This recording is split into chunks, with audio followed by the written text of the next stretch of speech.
I'm curious. Do you think that having a career is getting easier or harder? I think it's a little bit like, when you have two flavors of ice cream to choose from, chocolate or vanilla, it becomes easy.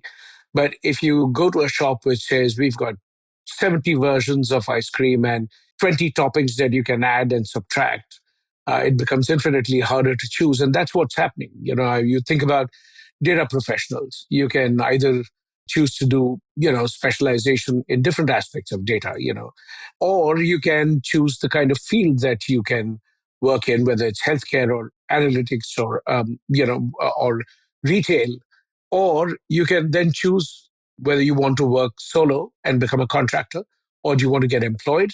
Do you want to do part-time? Do you want to go into an office? Do you like to work remote? Each option that you create, creates a set of possibilities and takes away a set of possibilities. So you always are wondering, did I gain more? Did I lose more? And so that's why navigating your career becomes that much harder, really.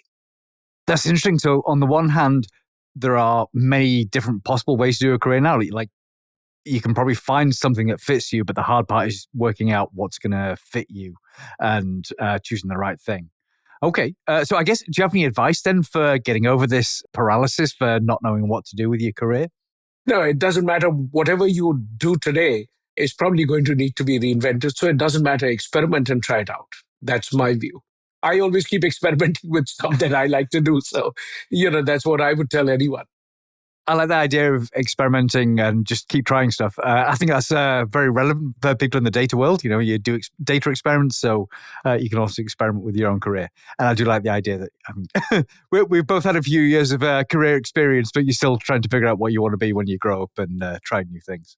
And that's true for everyone, actually. I think this is a question, what do I want to be when I grow up?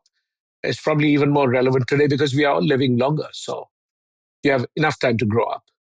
Okay, so that's actually kind of fascinating. So if people are living longer, does that change your career strategy?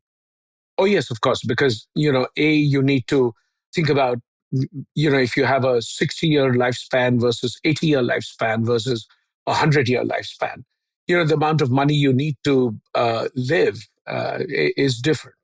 And because cost of living goes up, inflation, et cetera, all of that.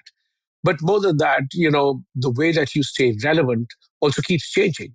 And in today's world, that changes even more rapidly than it used to before. So you have to keep reinventing yourself, try out different things, work in different kinds of settings. So it's sort of at some stage becomes very exciting. So I think it's a good time to be alive. Okay, that's very reassuring. I like that idea. I totally agree with you. It is a good time to be alive. There's lots of cool stuff going on. But yeah, interesting that the fact that you're living longer means that you are going to have to reinvent yourself at some point. Now, I'd like to talk a bit about your latest book, so Career 3.0. And in this, you've got three different categorizations for types of career. So can you talk me through what the 1.0, 2.0, 3.0 careers are? So 1.0 career is typically the traditional one, which people used to have. So let's say somebody joined the steel company, they joined there and retired from there. If you joined the mining company, you joined there and retired from there. Career 2.0 is really when people create a side gig, which is very different from the main career that they have. So you might be a data scientist, but you actually have a side gig, maybe a cookery show. It's a completely different thing that you monetize. And Career 3.0, think about it like a pizza, where you have different skills or the slices of pizza, and you can combine different aspects and then start to create career opportunities through different combinations. That's the Career 3.0 model, which I talk about in this book.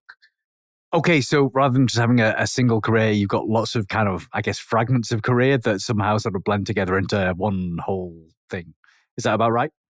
You are combining different skills. So, for example, I'm in talent management, which is the core skill that I studied in and, had a degree in. But I also sort of like to draw, which is what I do independently as well. I do illustrate articles and, different kinds of poems and books, which I do professionally. But I also use them in my own work. So when I do my talks or when I do my keynotes, I use my cartoons and drawings in my slides. So I combine the two of them in a completely different space, which is keynotes, but I'm bringing two different skills along, talent management and the drawing. So that's the way to think about career strategies for Career 3.0.